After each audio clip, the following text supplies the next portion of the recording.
Hello, xin chào tất cả mọi người, mình là Snowball và hôm nay mình sẽ hướng dẫn mọi người làm 3 kiểu video intro.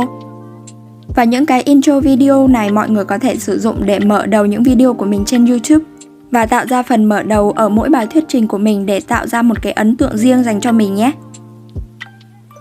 Và đây là kiểu intro đầu tiên mà mình muốn giới thiệu với mọi người.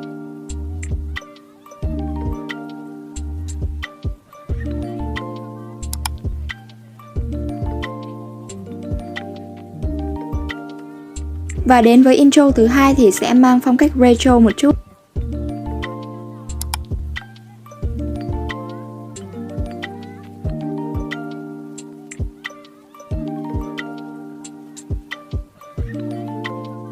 Và intro thứ ba mình lấy cảm hứng từ hiệu ứng Tone Paper.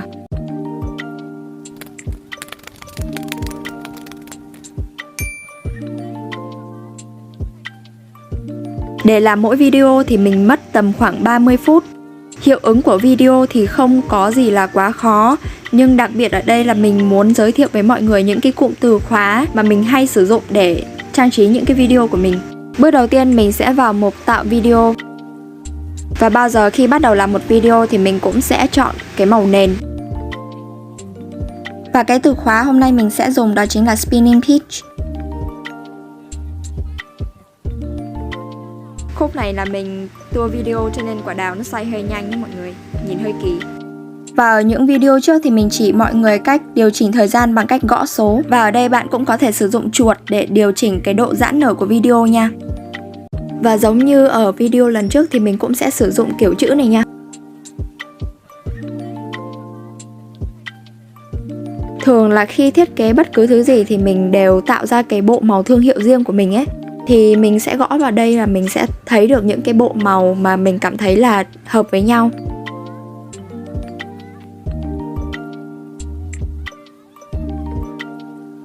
Bước tiếp theo là mình sẽ tạo ra những cái dấu chấm nha. Thì bạn có thể là dùng Ctrl+C và Ctrl+V để sao chép và dán.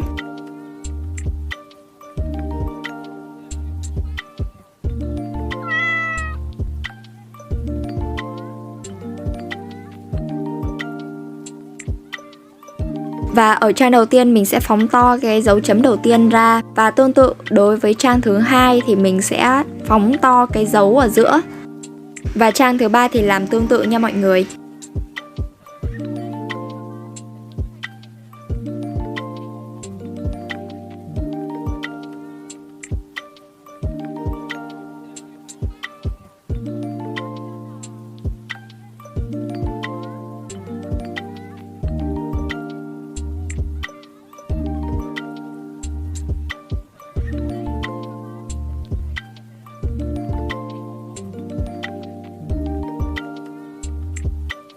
Tiếp theo là mình sẽ chọn kiểu chữ và trong bộ thương hiệu này thì không chỉ có những cái bộ màu sắc mà mình sẽ còn có cả những cái kiểu chữ mà mình thích.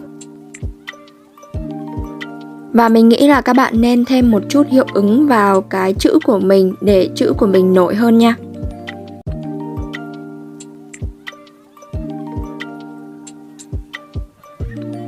Bước tiếp theo là mình sẽ tạo ra nút subscribe thì các bạn vào mục nét và hình dạng và tạo ra những ô vuông.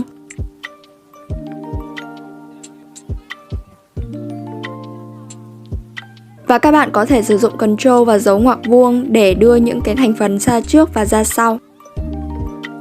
Và một kiểu chữ nữa mình rất hay dùng đó là kiểu chữ now. Với cái kiểu chữ này thì cái nét thanh nó rất là đều và mỏng nha mọi người. Và một từ khóa nữa mình rất hay dùng đó chính là từ click. Thì các bạn có thể tham khảo những cái video trước của mình để xem mình làm được những gì với cái từ khóa này nha.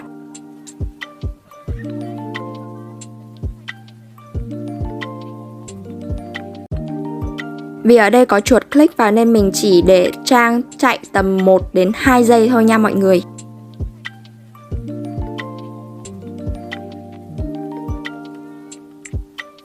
Và khi các bạn gõ từ khóa piece of peach thì nó sẽ ra những cái miếng đào nhìn rất là nghệ thuật như thế này. Thì các bạn có thể sắp xếp nó để tạo thành một cái background trôi nha mọi người.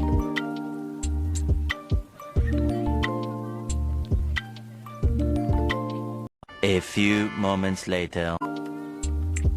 Sau một hồi quay ngang quay dọc thì cuối cùng mình cũng đã có được cái background như thế này. Và các bạn nhấn tổ hợp Ctrl A để chọn tất cả. Vào mục hình động thì mình sẽ chọn hiệu ứng trôi nha.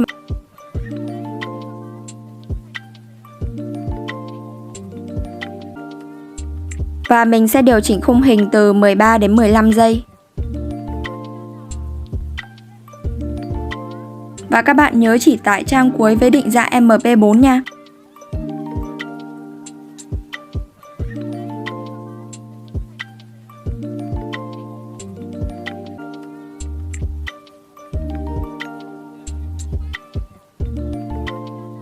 Và sau đó mình sẽ vào mục nội dung và tải lên những cái video mà mình vừa tải xuống.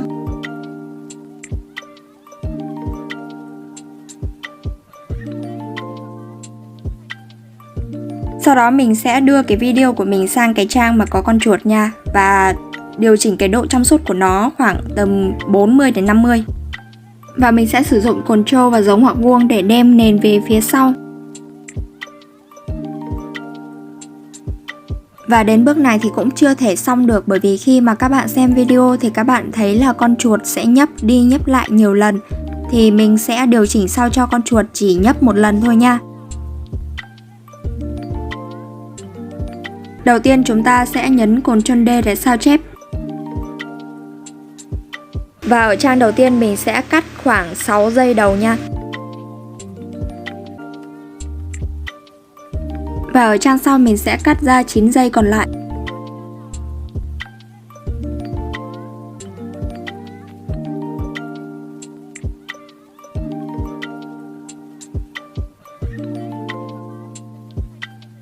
Và ở trang cuối cùng đó các bạn nhớ xóa con chuột đi nha.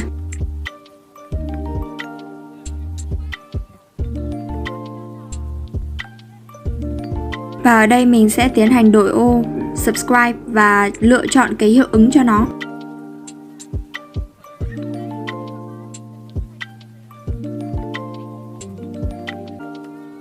Trở lại với trang đầu thì mình sẽ tiến hành nhân đôi trang đó ra nha. Và đối với cái trang đầu này mình sẽ cắt ra khoảng 3 giây đầu. Và trang sau mình sẽ cắt ra khoảng 3 giây cuối cùng.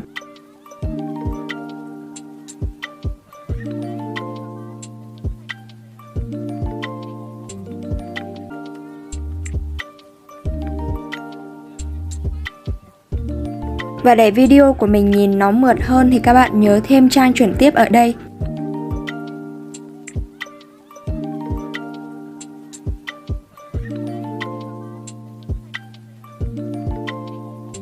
Và chúng ta tiếp tục tương tự với những trang còn lại. Và đến đây các bạn có thể xem lại video của mình vừa mới làm và điều chỉnh sao cho hợp lý.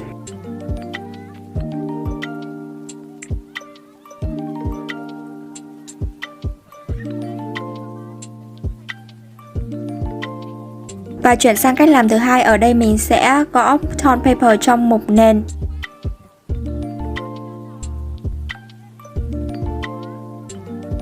Và cũng một cụm từ tương tự thì chúng ta sẽ gõ vào trong mục thành phần thì mình sẽ có được cái những vật phẩm trang trí như thế này. Các bạn tiến hành sắp xếp xung quanh cái khung của mình đã chọn.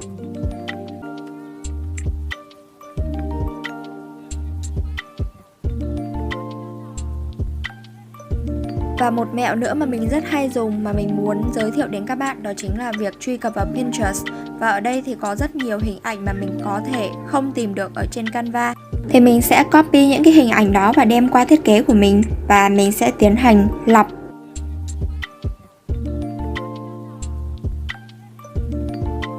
Vào mục hiệu ứng thì mình sẽ chọn hiệu ứng tách nền. Và lưu ý là hiệu ứng này chỉ sử dụng được đối với tài khoản Canva Pro và tài khoản Canva Education.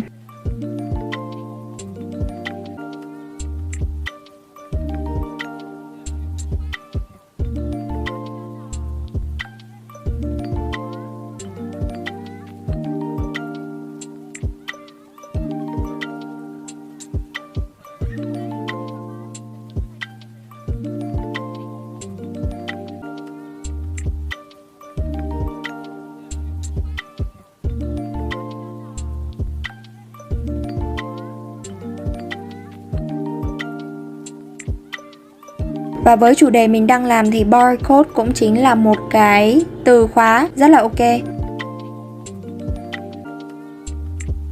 Ngoài ra còn có rất nhiều từ khóa nữa như là stem, o-camera, magazine font hay là CD.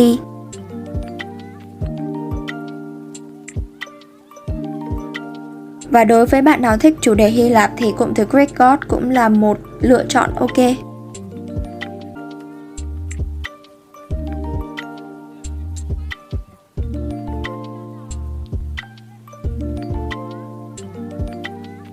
Và đối với cái hình này thì mình sẽ tạo ra sticker giả nha mọi người. Mình vào mục shadow, sau đó lựa chọn cái viền sáng là màu trắng và thay đổi các thông số để có cái viền dày xung quanh.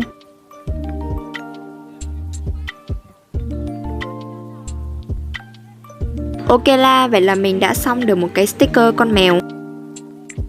Và một keyword nữa đó chính là magazine font, thì cái này mình hay sử dụng trong hiệu ứng tone paper.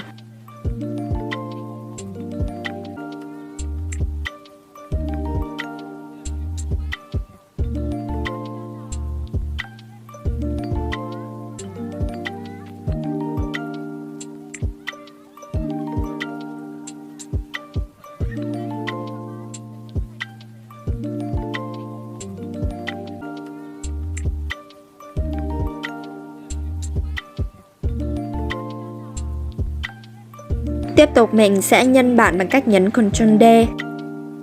Và các bạn nhớ chỉnh sửa trang đầu có độ dài là 2 giây. Bước tiếp theo đó chính là nhóm.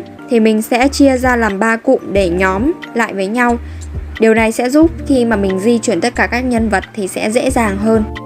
Và để nhóm nhanh hơn thì các bạn cũng có thể sử dụng Ctrl G.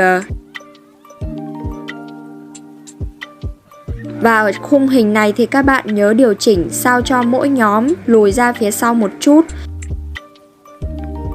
Mình sẽ lùi đến khi mà chỉ còn mỗi chữ thôi nha các bạn.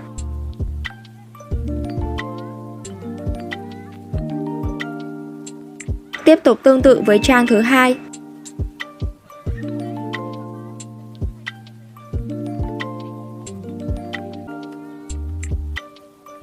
Và ở mỗi trang mình sẽ điều chỉnh chữ dần to và nghiêng đi một chút.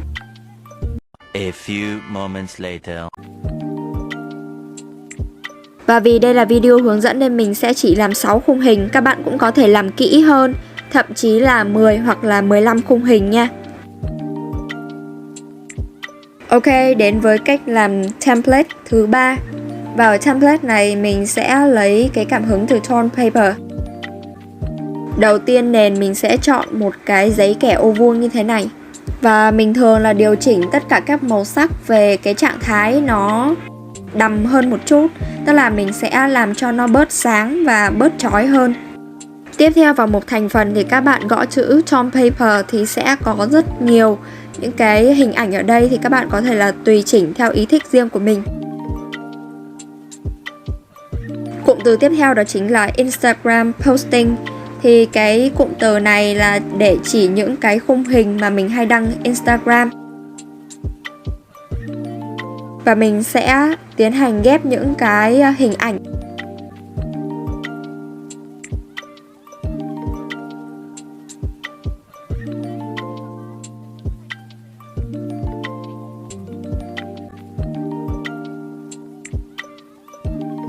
Và các bạn nhớ nhóm nó lại bằng cách nhấn tổ hợp Ctrl G. Và các bạn có thể tìm thêm cụm từ tone newspaper thì nó sẽ ra những cái hình như thế này.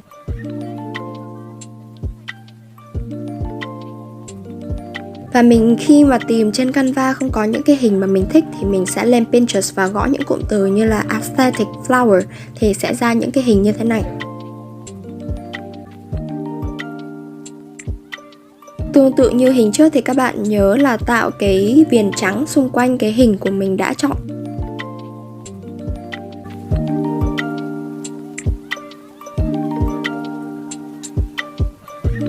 A few moments later. Và đây là một kiểu chữ nữa mà mình muốn giới thiệu tới mọi người. Bước tiếp theo là chúng ta sẽ tạo ra những cái tờ giấy nhăn để thực hiện cái bước chuyển cảnh của mình. Và khi mà gõ cụm từ tone paper thì sẽ có rất nhiều hình và mình sẽ đưa nó vào bộ sưu tập yêu thích của mình để dễ dàng có thể sử dụng hơn. Tiếp theo là mình sẽ gõ cụm từ khung giấy sách thì nó sẽ ra những cái khung như thế này. Và các bạn nhớ là điều chỉnh cái tờ giấy của mình sao cho cái màu nó tương thích với cái nền. Và mình hay thường chọn hiệu ứng Epic. Và các bạn nhớ canh chỉnh khung thời gian từ 1 tới 2 giây.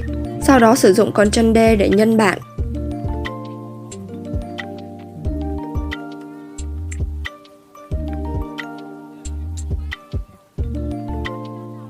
Các bạn nhớ là mỗi khung hình thì mình sẽ điều chỉnh chữ ngày càng nhỏ và nghiêng đi một chút, như vậy sẽ tạo ra hiệu ứng tốt hơn. Và tiếp tục với trang thứ 3 mình cũng sẽ làm tương tự như vậy. Nếu các bạn kỹ hơn thì các bạn có thể làm 10 trang chẳng hạn. Và đôi khi mình cũng có thể tạo ra 2 khung hình để tạo ra cái hiệu ứng rách cho nó.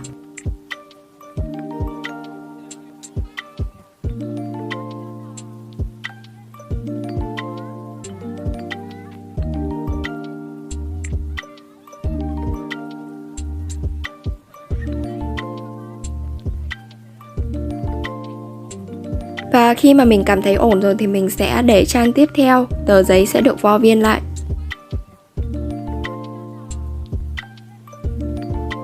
Và khi xong rồi thì các bạn nhớ kéo lại để xem lại những cái khung hình của mình và điều chỉnh thời gian hợp lý. Sau cùng là các bạn nhớ tải về với định dạng MB4 nha. Vậy là chúng ta đã xong rồi đó. Tada! Vậy là video của mình đến đây đã kết thúc. Cảm ơn các bạn đã xem video của mình. Nhớ like, share và subscribe để ủng hộ kênh của mình nha. Bye bye mọi người!